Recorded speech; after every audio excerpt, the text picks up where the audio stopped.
welcome to the unofficial Unreal Engine podcast, where we talk about all things Unreal Engine and also the color blue. We're your hosts. My name's Alex, and today, special guest host. I have to know, like, where in Zoom I'm pointing.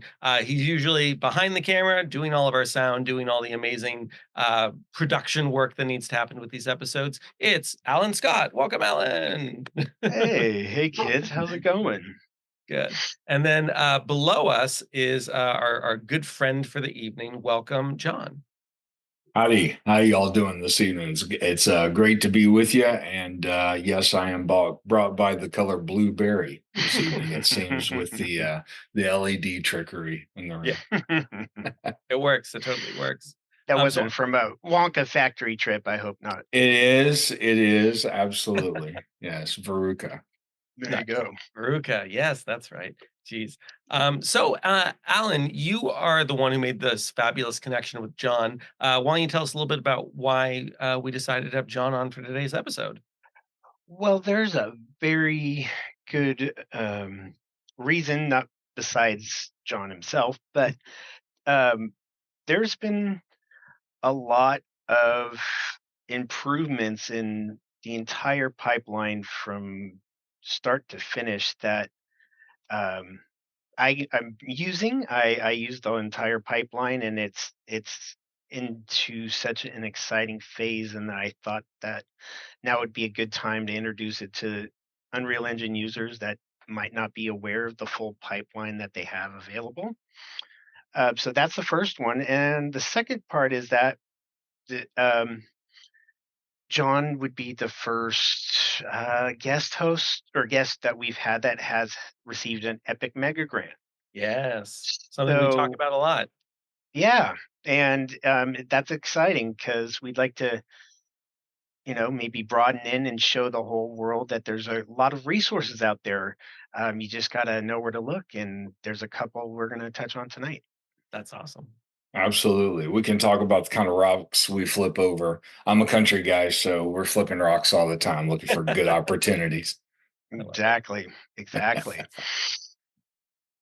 Yeah, so it's excellent to be with you guys. Thank you for the kind words in the introduction. It's been a cool ride to get to this podcast. Actually, I'm 23 years in with Reallusion, so I'm the first obsessive user, I think, as well as an OG employee. But it really is about a passion, and that speaks to not just, I'm not speaking only for myself. I'll speak for like the many different product managers and engineers that have been with Reallusion almost every step of the way. So when you're using our products, you're using, people's real, their passion. I mean, they've poured a lot of time into this. It's not changed hands. It's been our thing all the way along, and there's a lot of pride that goes into everything that we produce. So there's real people behind all of this, and they're really happy to hear about the outreach that we continue to have with other communities, because that's a philosophy that we share, certainly with the way that this is all growing, where everything wants to be connected, and that just dovetails right in with what we believe and how we've developed our tools, because we've been making animation tools since before YouTube. So we would make things and people would say, well, that's awesome, but what are you going to do with it? And, now we don't have that question anymore. It's like, what are you not going to do with these assets and this kind of creativity? And so everybody's just in this wild, energized momentum to bring more connectivity to each of the communities and each of the asset, like digital content creation tools. And Epic themselves are making leaps and bounds to do things more and more in engine, but that doesn't mean that they're building walls around it. They're just making it easier for people like Reallusion to continue to provide bridges of content and all of that. So, this kind of touches on a lot of aspects from the spectrum of time I've been with the company to kind of our aspirations and stuff. And I know we're going to to hit on all this. But thank you for having me on, and appreciate that. And we'll see what all we can explore and reveal, and hopefully have a good time. I have a quick few three questions. Sure. What's your What's your title? Yes, my favorite title is No, Dad. it's oh, Right. gotcha. So there's a like no, I'm vice president of product marketing is what gets printed. But I, like everybody else, we pick up and do lots of things. I work with product development and guidance with my team. I work on vision with business development and partnerships.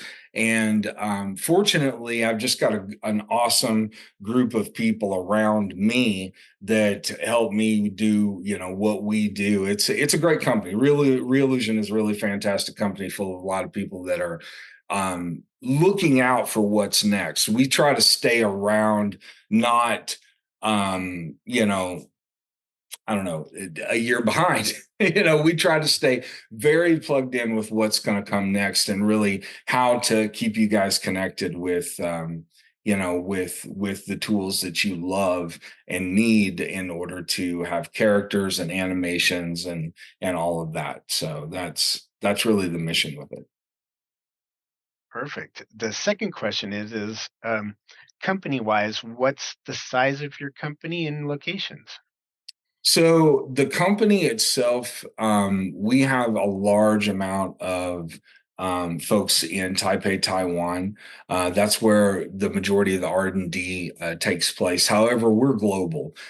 We just had events in Brazil. We just had events here in the United States with NAB and SIGGRAPH and the Game Developers Conference. So we're very active in the community in that way, and that's where we're networking, talking with with folks at Epic, with folks at Rococo, at Movella, at other companies, where we're really, real people are getting together and discussing what changes are in the industry, and how we're all navigating those as a company and as partners.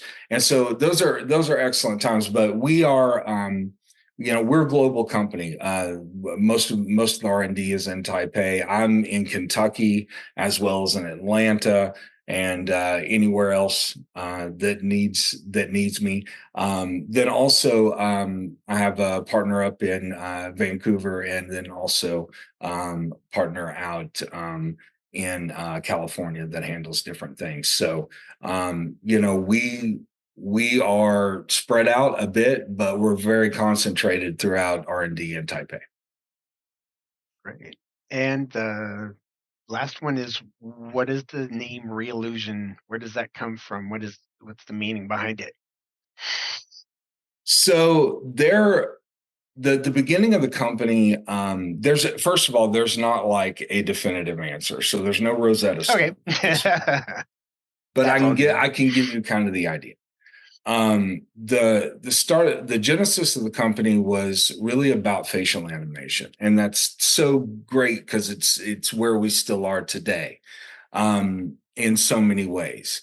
And with the facial animation we were doing at the time, it was about taking 4 dots, eye, mouth, boom. Now, when you did that, there was a wireframe mask that magically appeared. This is before you could do it on your stinking iPhone, because there was no stinking iPhone. Which I love, by the way. Right. And I actually like that mesh when the face thing finds you. It works for me. So I geek out on it. It's simple, but I like it. I like it too. I like it. It's like Lawnmower Man. It's the whole, we get that. It's great. Yes, there it is. There's the references. But so the first time I saw it, I was working, it was 2000, 1999, actually. I was working at an incubator, working with different .coms that were emerging in Boulder. We were just kind of bringing people up and helping people get off the ground. and my job was to build their website at the time. And so I was doing macro media flash animation. And Yeah. exactly, I know. Why I not just don't. say all this page maker? But there you go. Anyway, keep going. Yes. Exactly. Yes, I was doing this exact thing.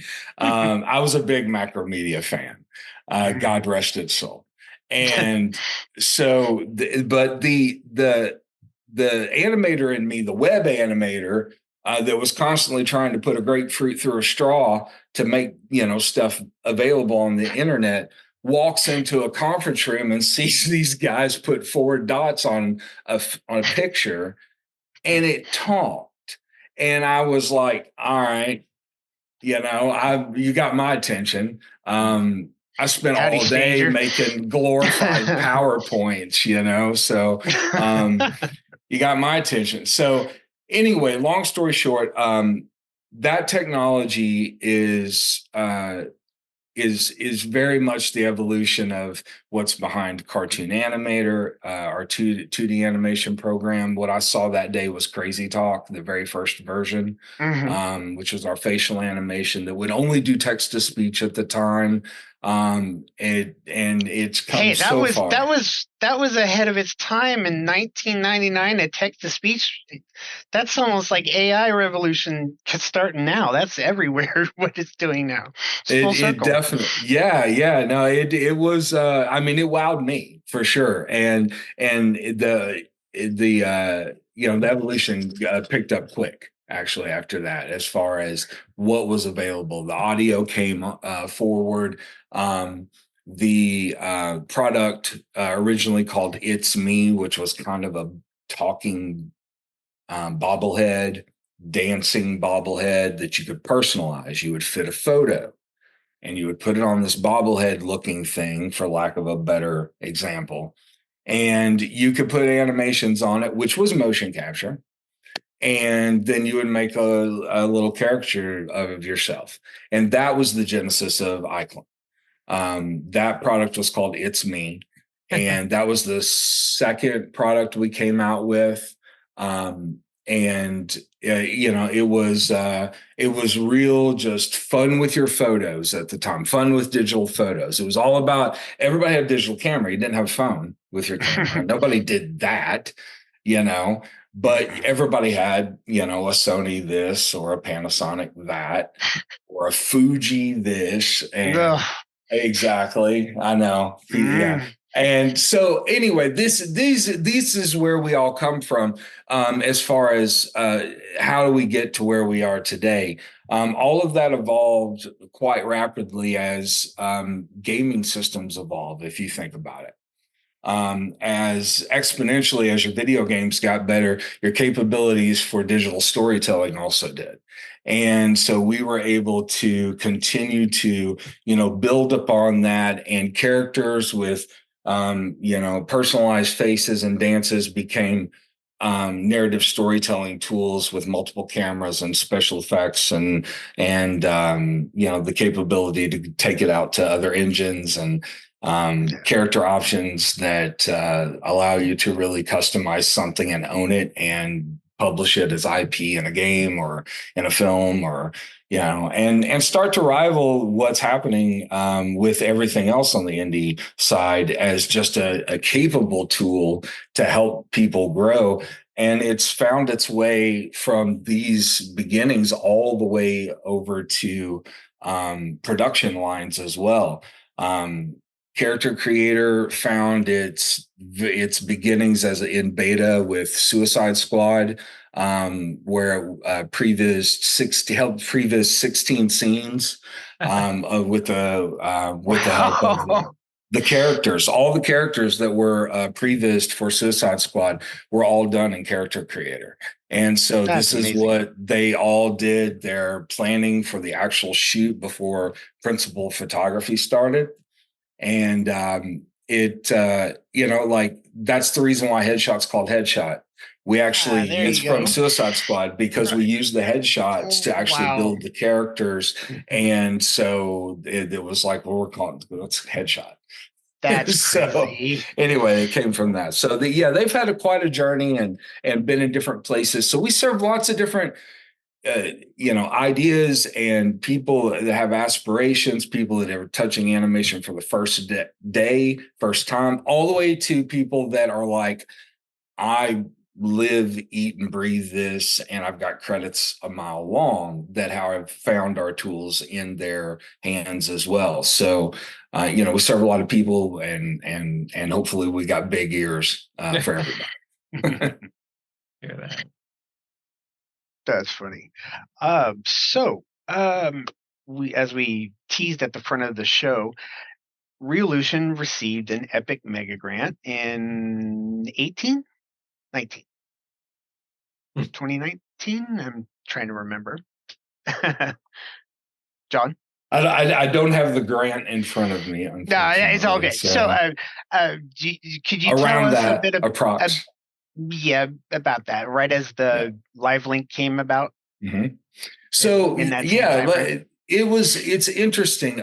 Everybody, I think, where it comes with to these things has marches a different path, and for us it was more of a um I think like a symbiosis of a moment, of a moment that was occurring, and that was this. We were actively working with them on connecting through live link, Mhm. and Epic has done such wonderful job of making themselves available. And LiveLink was, of course, open source that everybody could jump in and start working with it. But that also came with great engineering support. Dave Hibbets, who was heading that up, was material with working with us on that in the beginning. And so that kind of set the highway for everything else to occur, is that live link plugin. Now, when we Yeah. do that, like, there's the velvet hammer that comes out every now and then that our users are our customers, and bless them.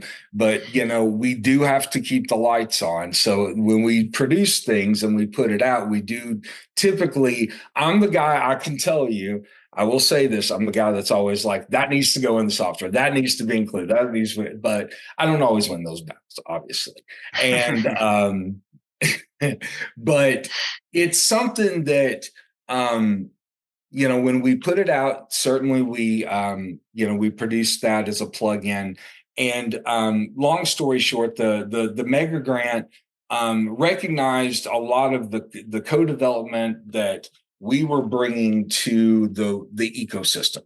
Okay, and you can imagine that everything that happens with Character Creator is not an accident, where it falls into Unreal Engine or any other environment or workspace, that it's WYSIWYG. When you work with our tools in Character Mhm. Creator, it is going to go into that next one, and you're not going to go, whoa, what happened? Mhm. That's what that we are always going to rail against that moment for everything. Whenever you're saying, I want to go here with it, and that those destinations are going to change, no Mhm. question. They're always going to grow.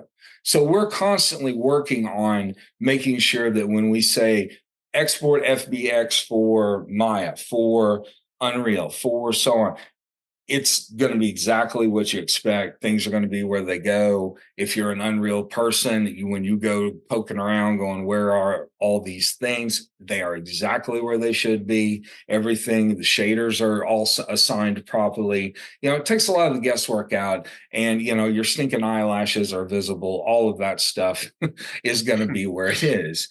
Yeah. Right. So, but with the the amount of content and that kind of throughput, it's just important, I think, that that's something that we keep a quality button on, so that connectivity is always there, Yeah. throughout each one. So you, before you applied for the grant, you had already had a working relationship with them? So I think that, yeah, it was in the nature of our LiveLink plugin. And so we start there, right? And so we Yeah. built that. The Epic or the Mega Grant enabled that to become free to everyone at that point. So that was a really nice residual for that, as we enabled that to be free. And it fosters the greater thing beyond monetary that everyone should realize, no matter what level you enter on Mega Grant, is this. A lot of people get stuck on the money because obviously it's money, but the money is secondary to the connectivity, to the people, to the community, to, like, as developers, if you're serious about your project, even if it's like you're creating a film or you're creating a game or whatever it is you got your grant for, a simulation, whatever, then the resources that are there for you are awesome, and the people and that sort of thing. So that's where I think the Mega Grant gets a lot of it's a lot of its value to me, because the monetary stuff varies. Yeah. I think that right now, my opinion, and it's just mine, personal, is that I feel like more attention is being given now to projects that are coming from like Unreal Engine, Fortnite, and that sort of thing. And I think that's pretty exciting. It's being taught a lot in the education workspace now. And it's another way for people to enter the world, and kind of walk into the pool instead of dive, sandboxes and the like. So of course, we're working to play in all those arenas. So my next into that one would be, tell me about Reallusion's Pitch and Produce program. Yeah. So Pitch and Produce is a program that is seasonal. It doesn't have a beginning and an end like spring, summer, or fall, but it is seasonal, and so we'll open up a season and fund it, and then we'll have a closing round. But basically, it is an opportunity for anyone that has an idea on how or a project that incorporates Reallusion tools to pitch their project in a way that they can ask for everything from content, software support, potential monetary. Everything is kind of based on what it is they're looking for and what they need. And we have a committee that looks at these. We usually take a selection from, there's a committee that'll take a look at everything that comes in, and then there will be a selection that comes from that. And then, we start looking at those things, and, we don't put timelines on it because it's not fair to really everybody. We try to give everybody the same amount of consideration. So as things come in, we give their time to be able to be, evaluated, and, you'll hear back if there's an opportunity for us to work together. So your main thing is to help with support from all directions, just like the Mega Grant. We and do in your own little way to have access to Reallusion's software suite. No, that's true, and it's really it's really fashioned in a custom way. It's tailored to the need of the production of because we've had things that have traveled around and been awarded, like Hasdulu's animation projects. We've had other short films that have gone on, and game projects, VR projects, experiences for like things like North Carolina State did something like the first African baseball team experience. And so you were able to be in the park, and they also did a recreation of a Martin Luther King Jr. speech, and they were able to, work on that. So all of these things get different attention for, so many different reasons. So it's not always, just a short film or a game. It can be so many different experiences that catch the eye.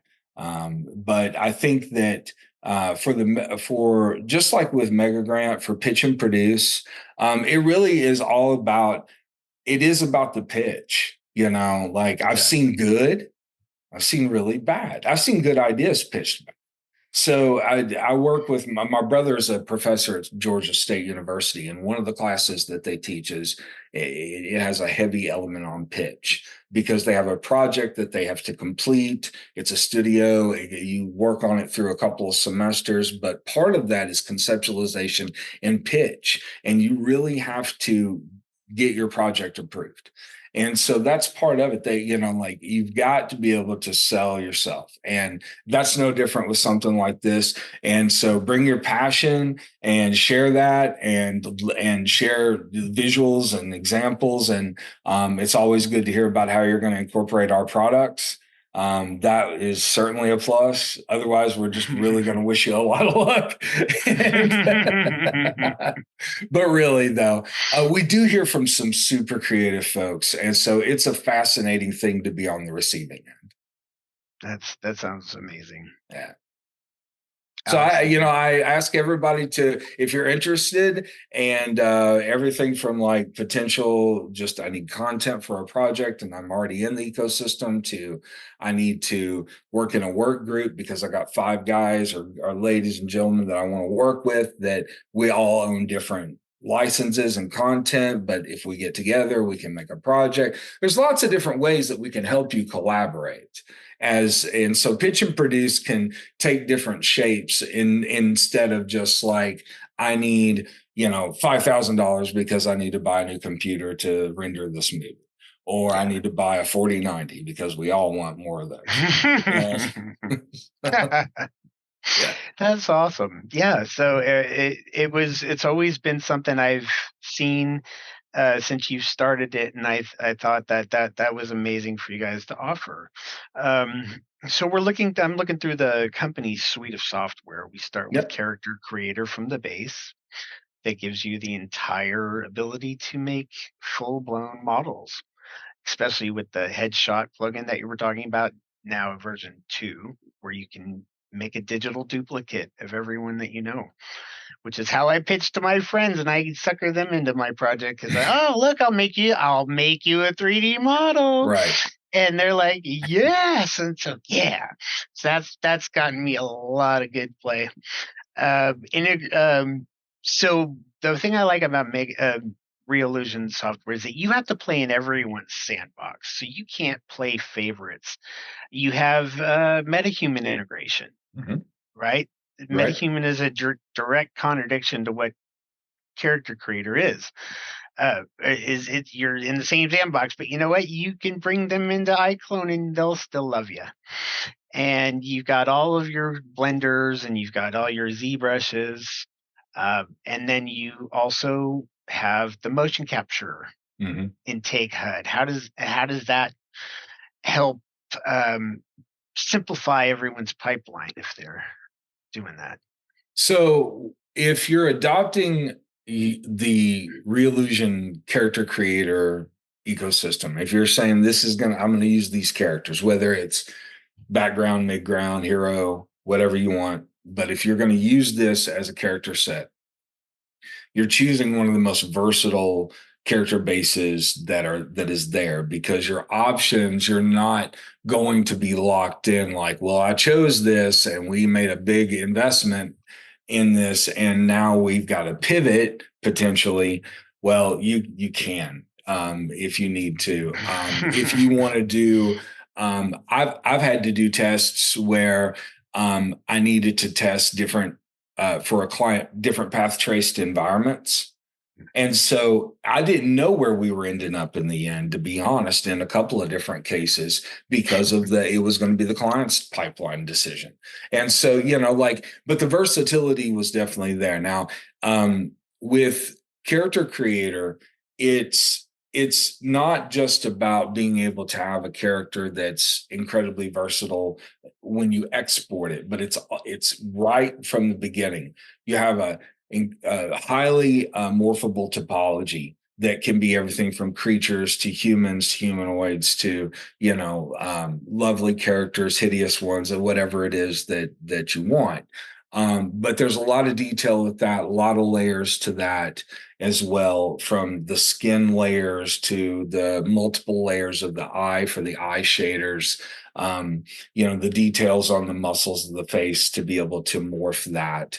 And there's a lot of tools that are built around the base system of character creator, which is everybody can understand is a base morph system. Okay, face and body, you can morph it, do whatever you really want. However, it's all about the controls, right? So you've got things like headshot that allows you as a plugin to take a single photograph and then bring that in and go ahead and map that to any character, and then create any digital character from that. Of course, there's Not a small lots of feat, different by the way. opportunities Not a there. small Yeah, feat. everything's modular. That's true. That is true. So entry wise, you get started with the software with what you need. However, not everybody needs Motion Live plus Yeah. all of the motion profiles. What you may need is Motion Live plus Rococo's smart suit and their head cam, or live face with the facial AR kit and a perception neuron, or a link suit from Movella or something like that. So it's all modular depending on what you have and what you need. And that's how we outfit it. If you are someone that wants to build a huge library of characters and clothing and have all of those options, that's there for you. If you are truly I'm doing motion capture cleanup, I'm working with characters that are just going to suffice for previs or something, there's totally options there for you. So it's really modular to what you need for that. And so the way that the plugins are laid out work between both software. So you've got character creator and things like headshot that allow you to do more with creating better characters. Things like our wrinkle systems to be able to Which add I dynamic recently wrinkles. upgraded. Thank you very Yeah. much. Okay. Oh, I'll Thank show you. you I'll for show you that. soon. Thank you. Thank you. Oh my God. You're gonna love it. All right, next. Sorry, go So ahead. all of that's modular, obviously. And then whenever you have a character that you're happy with, of course, or even at a work in progress, you can send that over to iClone and start working in animation and scene layout and that sort of thing, working with your cameras. And that we can go a mile deep on that alone, but just to gloss over that part completely real quick, Yeah. which is a lot, is that the next step is what gets really crucial, and that is, how do I package all this stuff that I spent so much time in up and put it over there in Unreal and hit the oh my god beauty buttons, and go to other engines and go wherever you need to go. Send stuff to ZBrush if you need to, and round trip and come back. All of these things are relationships that we've spent lots of time working on as people that have evolved into really good, technology. So a lot of sound partnerships with Reallusion that are behind all these plugins that are not just things that we've added ourselves. It's really about connecting the experience, because it's how we work. Right. Yeah. We don't work as a brand. I don't go over and work only in the Adobe shoebox, right? Yeah. Or whatever. I've got everything.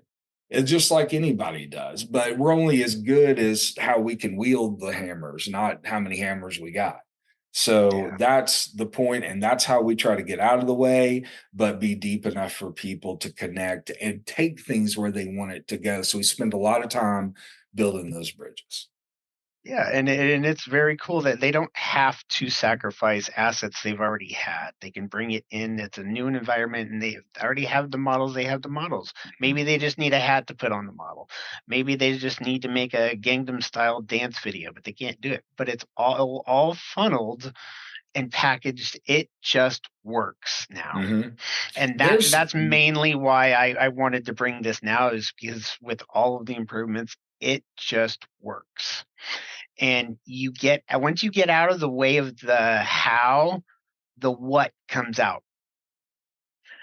And when you bring these new tools, the motion capture and the live and the auto rigging, and if you don't have to spend another half an hour wondering why my hair didn't import, or why my arm was twisted like this and something like that, if it gets it out of the way and you can start creating, that's where the magic happens. And that's why I really wanted you to have this discussion with you guys. You've got in new, I see, what, this last week with the auto rig or the CCUE rig tool.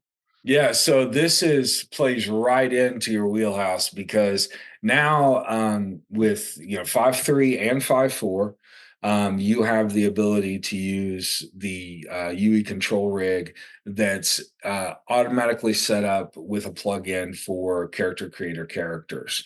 So now, obviously, it's all the control that you know of what you've seen coming with control rig right now. Automatically set up without having to be created individually for each character creator character. And then in the sequencer, you have the ability then to really easily do final touch. I've spoken to different studios that are migrating their animators from industry standard like Maya and so on into Unreal Engine. And part of that was the strength of the UE control rig as it was coming up. And 5.4, I think, is a real testament for that. Reallusion is right in time with our solution as well, so the character creator is able to take control of that as well. And sequencer, you'll be able to do all your finish animations or affect that there, and not necessarily have to go jump back and forth each time. So character creator would be much more viable even further down the pipeline of your projects. There's also the capabilities for the MetaHuman animator to have some fun with that too. So in an experimental format, of course, but you can experiment there too. Great. Alex, Yeah. So, but it's free as well. The control rig is free for anyone yeah. to download and runs as a plugin on top. It's all the beauty of what you would expect with your character animations over there. Yeah. Part of the Reallusion systems ecosystem, besides character creator, besides iClone and cartoon animator, you've got multiple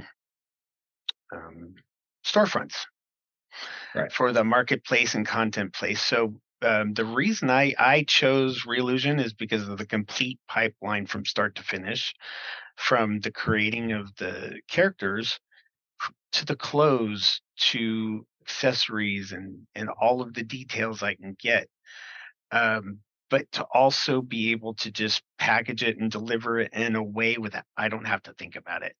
And because I'm not technically, I don't know blueprints or coding, and math makes me nauseous. So if it looks pretty and I can do it with a wonderful, just big work button, that's awesome. Right. And the Reallusion software doesn't do scary coding things, with the one exception of the first generation of LiveLink that made this beautiful, nice, user-friendly situation and popped up this big black coding window.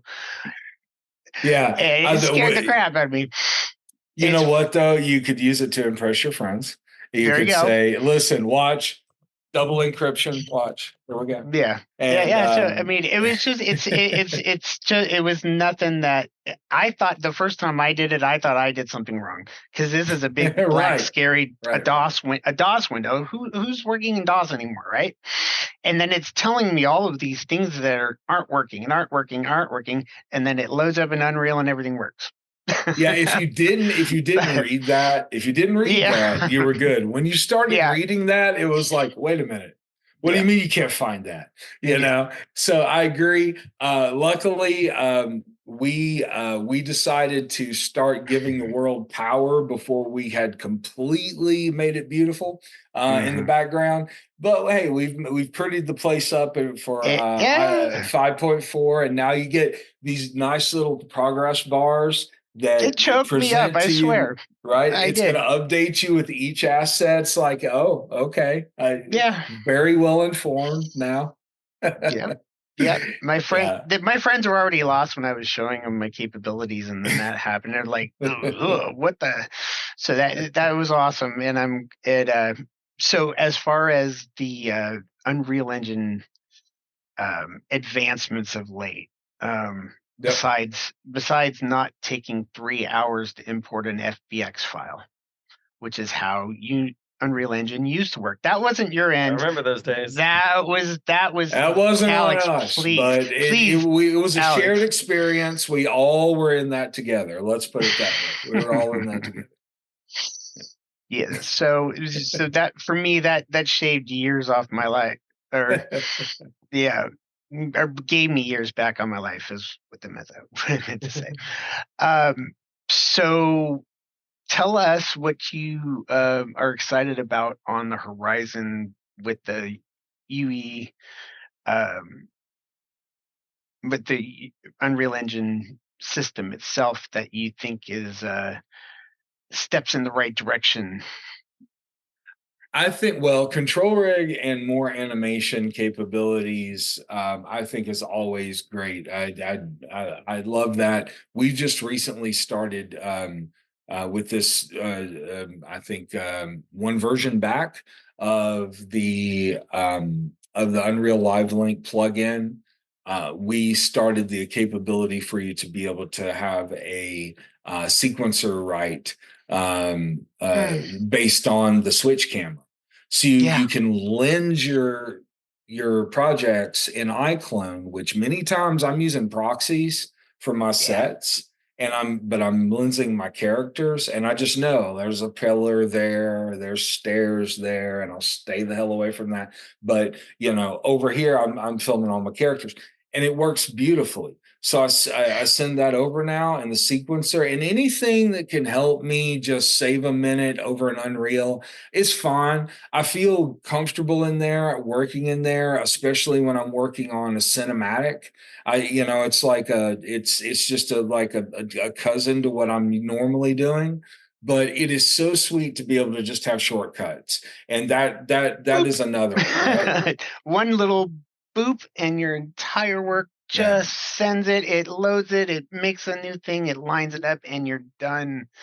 I mean, it really, really impressed me just how fast it just works now. I wasn't expecting the sequencer thing. It wasn't even yeah, on. It wasn't even on my roadmap of the capabilities that it could do. Along with what you introduced a few steps back, I think right when 5 and stuff came out, was the ability to send stuff from Unreal into iClone. that's right. That the That's other right. direction Yep. Yep. blew my mind. Mhm. And to have it be able to match up in Unreal and iClone at the same time and work in it, I mean, that was such a great addition, and none of the forums that I'm in were expecting it. Um, and now just with the, like you said, the sequencer, it just works. Yeah. Button. Oh my! Every minutes of time off ecosystem or off your project time add up everywhere. Yeah. I think And that one of the issues, and this is all software, this is not, I don't think that this is exclusive to Unreal Engine, but I believe that Unreal Engine in the past has um, has had the kind of there's been a fear to the approach of like the hurdle for entry was pretty that was pretty steep to get over that for a lot of people and understand the clicking of, okay, I get to this point and then I got to do all these things and then I got to do there was such a and then to get to something that those gaps are starting to get much closer now together, Yeah. and not just our tools. There's other tools, there's a whole community of Mhm. tools that's working to help these kind of things happen and make it a better experience. And I love that we play our role in that, but it's definitely a part of how that all works. I believe is that cohesiveness. Yeah. Cool stuff. That's perfect. Yeah, a lot of good integrations recently that just work, and it so that um where Things did that my could train of be where did my train of thought go? coming are, yeah, no, Oh, things that was it. yeah, There we go. things that could be coming. I think, like I was mentioning, more animation tools I think are great. The fact that we're seeing, the more facial control rig, the body control, all of that is a great step. The integration of with how the not only the characters are coming over, but now crowd sims. Yeah. You can bring over crowd sims as well. There's just Love crowds. character is not a singular, any longer. I think that you can think of character as a body of population between one and, like frankly, iClone push it to 200. You've got the RTX in there, go for it. You've got the capability to do those kind of things and really push that. It's highly customizable on the crowd sim aspect of it, and of course, the beauty is that, yeah, Epic has theirs as well. But all of this is options for the user. You don't have to do a whole lot of anything. You can find things that are comfortable for your workflow. And Reallusion, we hope that there's tools in there for you, from characters and from animation, that will work there too. Um, but the MetaHuman is still a very great option. One of the options are, that we provide are a UV that matches with MetaHuman.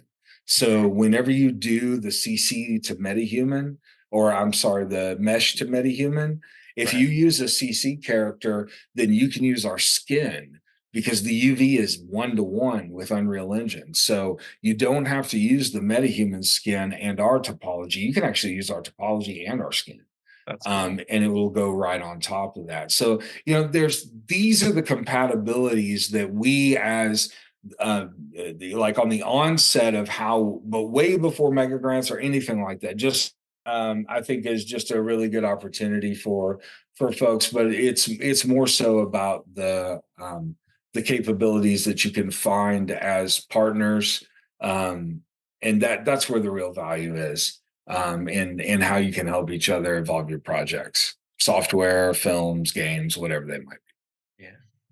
Do you have any upcoming teases for the Mm. pipeline to share with be. our loyal So viewers? yeah, it's there's a real update coming with characters. Um, the the next iteration of our character is going to see, I can tell you, is going to see an increase in topology, quite a bit. You're going to have like two subdivisions worth of detail that will be added to the character topology. So you'll have a more sculptable character, if you will. You'll still have lots of level of detail if you're looking for something that's highly capable for for efficiency. But as far as the capability for much more high end realism and animation, blend shape, capabilities, then this will add that for ZBrush artists or anyone that's wanting to add more detail or more sculpting to the character creations. So that's one thing. There's definitely other cool things on the horizon. There's excellent motion packs that are coming. Things like skateboarding, BMX riding with animated accessories as well. So we've got some neat packs along the way. And You had a pack recently that is called Run for Your Life. yeah, That's Oh right. my, it looks really good, and I was kicking myself. I said, "You know what? I need to get the wrinkles this time, and then I'll get the right." But, So let me uh tell you, I know I'll give a personal recommendation for those packs. The studio that creates those, I've worked with on a number of occasions, and that's Monkey Chow. And these guys are great. Jeff Sheets runs of that studio, and these are all like amusement visualization folks in Orlando. So they're wacky and they're awesome. And so when we there's actually asked a them, really good behind the scenes video. I watched yes, it. I had just found it recently. Please do tell. Sorry to interrupt you. yeah, no, you're But you can right see on it. it. Yeah, you can see that there. So when we asked them for like we had some ideas, like let's have some brainstorming ideas about our next mocap session. And one of those was run for your life. And you can imagine when we got around to that, and there's 4 or 5 different ones on the table. When that one came out, it was like everybody was like, yeah, of course that sounded amazing. And the next thing we know, there's a giant lobster kaiju coming through a downtown Yeah. scene. And What was that? um yeah, there is a madness ensues. So it also created a awesome amount of motions that that can be added to scenes that are there. It is the run for your life. Yeah. um Try to find the pack. It's it's right there just in the essential there it is, run for your life, that one. oh, there it is. Yeah, these guys, you can hit Yeah. that, but yeah, so you can Yeah, see we'll like put that in the back. they're cinematic guys, like they are ladies and gentlemen, they know how to really sell their ideas. And it was a lot of fun. The behind the scenes are great. There's about 4 to 6 people that performed all these motions. And it culminated in a complete disaster in the best of ways. Yeah, that with those for some reason with the lobster, but it looked real. I mean, and the living of it, it was very impressive. And I'll be getting that soon. Yeah, they really, the parents got upset that we were scaring the children like that, but there was That's no funny. children involved. Well, is there anything you want to add, Alex? You do. Um, I was going to say Apple Vision Pro. Have you experienced it, John? The Apple Vision Pro, yeah, no, it's fantastic. I've been messing with VR since, like we were sliding phones into these cardboard apparatuses. So that's yeah, anything that's AR, anything like that. I mess around with the Snap stuff, with the the Meta as well. It's fun. Our content plays well there. So if like I've got a dancing Spider-Man that I like to take around to different VR platforms to test with. So yeah, it's cool stuff. What about you guys? Well, we have a segment that Alex has been doing about since it came out and before, and go for it, Yeah. please. Well, and to put a button on that, John, have you tried out the What If experience that Disney and Marvel released last week? I have not. Tell me about Yeah, so I mentioned to Alan I was going to try to give a little bit of a review of the experience. I did record a video that is literally just my entire commentary going through the whole hour of it. It's a pretty long interactive narrative, but from an Unreal Engine perspective, it made me very inspired and excited and like, oh my god, ILM's done it. They've written the equivalent of polyspatial because they're talking to Reality Kit, and they figured out stuff with eye tracking and more 2K per eye stuff and more foveated rendering. And so I'm going through the whole experience, appreciating the narrative and the incredible animation, which who knows might have been done with Reallusion software for all we know. And then when I get to the end of the whole thing, I'm thinking back then to my fairly limited Apple Vision Pro experiments that I've been doing in Unreal Engine 5.4 and thinking, man, things are still so limited right now, and I just want to reach out to, what ILM is able to do. But there's no indication that they're going to be releasing any of the code from their fork of Unreal Mm. Engine that has gone much farther than the official branch. Mhm. Yeah, it's early days still. It's exciting. I think like that, just like with AI, with all of it, like it's staying, keeping your finger on the pulse right now, even if we don't get access to it all, is so important to see where all of this is going. It's so rapidly evolving. So I keep a watch on screens, if you will, because it's always about where our content, where like our craft can go. And so these are also places, and but they're more than that. They're experiences, right? It's Yeah. interactive. It's that sort of thing. So we've got lots of new questions from users that are going in that round or in that realm now. Mhm. Yeah, the other bit Absolutely. of news for the week, John, I'll put you on the spot again. Did Sure. you see Eminem's latest music video? I have not actually seen the latest Eminem music video. Tell So me about that one. it's making some waves in the All Unreal right. Engine community. I mean, it's a fun music video, and anyone who has followed Eminem's career for the past 20 years, there's a lot of amazing callbacks to like what he was doing, a long time ago with a lot of the early music videos. I'm the real Slim Shady Right, and right, right. and all those. But it's notable for the Unreal Engine community because of the fact that um, a lot of the music video is clearly done in Unreal Engine. A lot of the environments, a lot of the things they're recreating from, Without Me and some of these earlier Eminem videos, but they actually use not just metahumans in the video, but like stock metahumans, like no change at all from the ones that just kind of come out of the box. And I think people were both impressed and also kind of like, really? Like you didn't even want to change the hair or any of the default clothing, Man, but look, Mm. it's a if fun you video. Oof. I mean that I don't even have to see it. If you know, you know.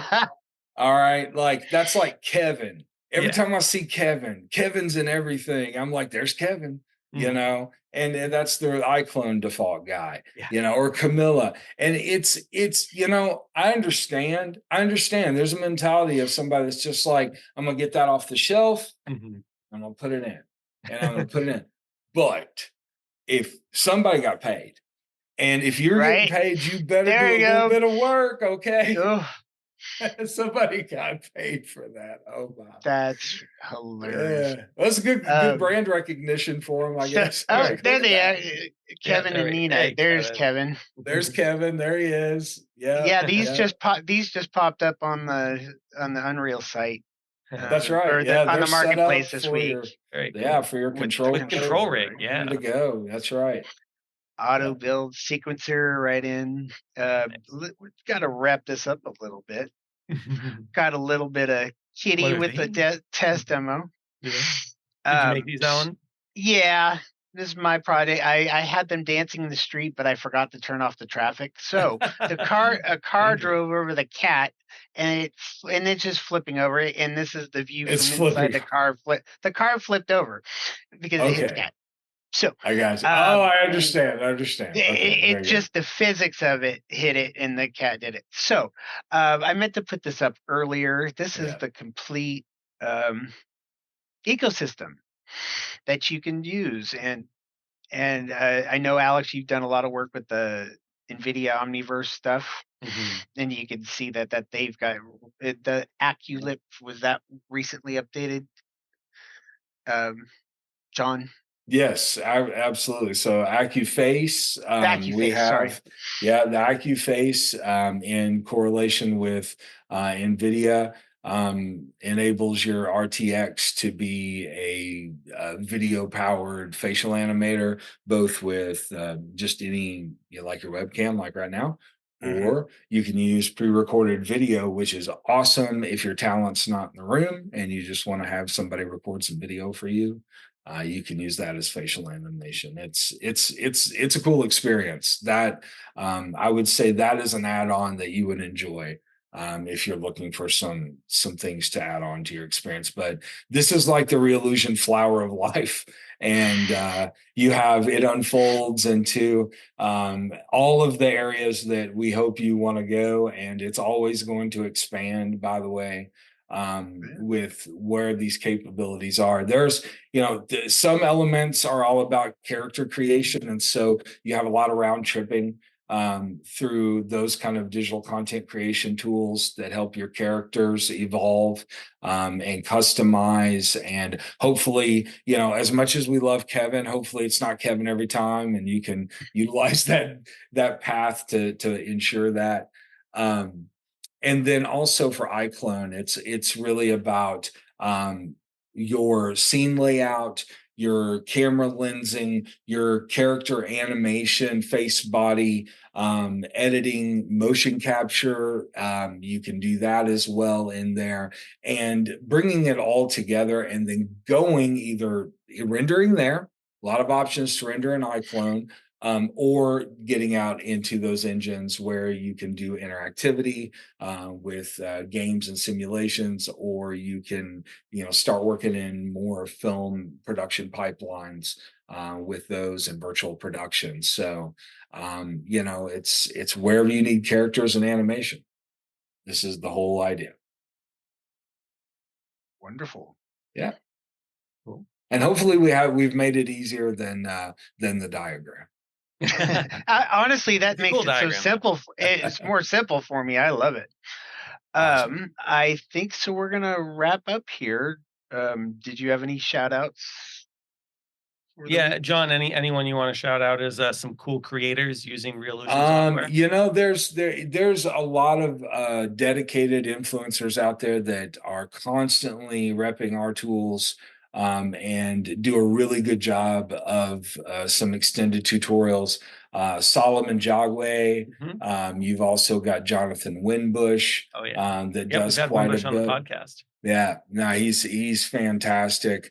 And there's also private instruction. If you're looking for someone to help you, there's an entire page on our website that's dedicated to personal trainers. And many of those folks I talk to, I know that they do that. That's an active thing. So the forums as well, give that a good shout out, and join that up and talk. Yeah, there's a good vibrant community there, and the social media groups. Join the Facebook groups if you're on Facebook. There's a constant dialogue there. Yeah. So that's where you can find the community pretty much. We stay on top of stuff through LinkedIn and elsewhere. Constant webinars. So stay plugged in. Whenever Unreal Engine is going to release an update, give us about 2 weeks and we'll try and be right there for you. And sometimes we might surprise you. Don't hold me to it, but we really try to stay on top of that. That has been the pattern. I would say that it hasn't gone longer than that when you need to do an update. And as long as we don't have like any crazy holidays or anything. No, exactly.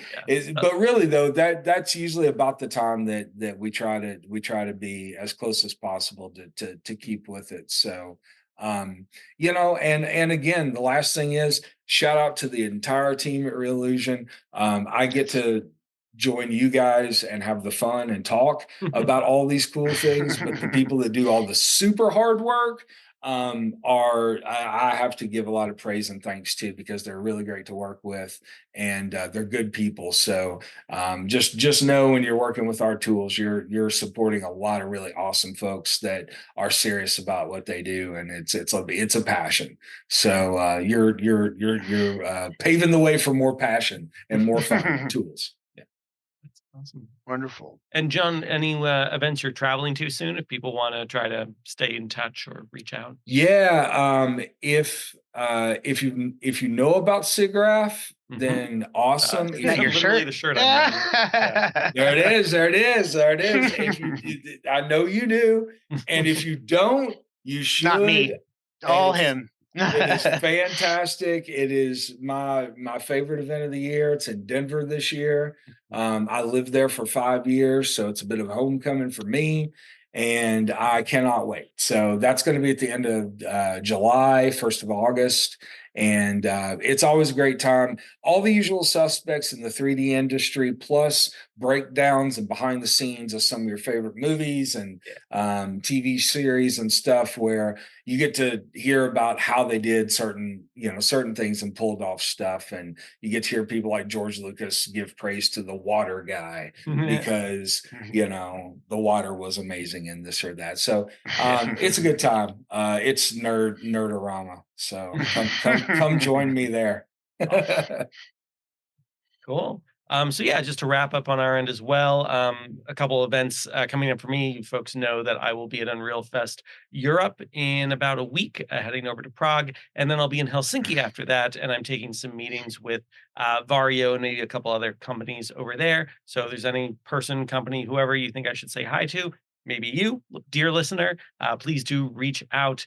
Also, want to give a quick shout out to a live stream that Agile Lens is going to have on June 12th. We're finally fulfilling our dream of having a live performance with an LED wall behind, all of that kind of being done as a theater show, but then also as a live stream. So if anyone goes to agilelens.com/RSVP, you'll see a little bit more about this event. We're calling it Build Final Final, or Build Final Final, because it makes sense when you see the theater show. And it's a really fun collaboration with W Lab, formerly R Lab, and we hope it goes well, and we hope people like it, and then we'll do a lot more of them. So yeah, that's happening. And then the final, I guess, just announcement of the day is the hot fix for Unreal Engine 5.4.2 is out. And, thank you, Reallusion, for getting your plugins out quickly. There's still plenty of important plugins that are holding us back from upgrading to 5.4, let alone 5.4.2, because we need the third-party plugins to be available. So, yeah. Let me add one more thing. So there is we just launched a character creation contest over at I, Reallusion, Great. I had and that up too. Damn it. you got to get in on that. There's a lot of amazing prizes, lots of time to get in there, lots of categories to enter as well. And it's going to run through August. So There it is. there it is. You can actually, even if you don't have the tools, you can submit for tools to be able to use for the contest by getting into our work group. And so there's details on that on the website. Definitely jump in there, and we have mini contests and stuff that'll go on throughout the time. There's some nice messages from some creators that do exciting things, like Pablo Munoz Gomez and Martin Kleckner. And you can really see also how other artists are posting their work in progress, and that sort of, it's really a fun thing to be a part of and watch. And I would definitely encourage folks to get in and get involved. You do not have to be I created a character from a little tiny sphere clay. Like this is an attainable and approachable character creation contest. So if you've got creativity, we'll have tools that'll match that and help you. And so I would say jump in here and try it out, and bring home some of these prizes. That's awesome. Exactly. I had that link. That was my first link to the Yeah, show. we'll have that in the show notes. So yeah, That was anyone awesome. wants to go Thanks, click on guys. that. I appreciate the time with you guys too. Yeah, And hopefully we can come back for more exciting updates as things evolve. Thank you awesome. so much. Thank you, John. Thanks, guys. Right. And remember, everyone, please like, rate, subscribe, and comment. That's it. Yeah, good job, Alan. I will never be the person who remembers to say that at the end. Just Alan and Jacob holding down the fort. Thanks, everyone. See you next time. Hopefully, we'll have one more episode before travels begin. But if not, see you on the other side, and we'll have a good recap of all the fun Unreal Fest Europe things on the next episode. Cheers.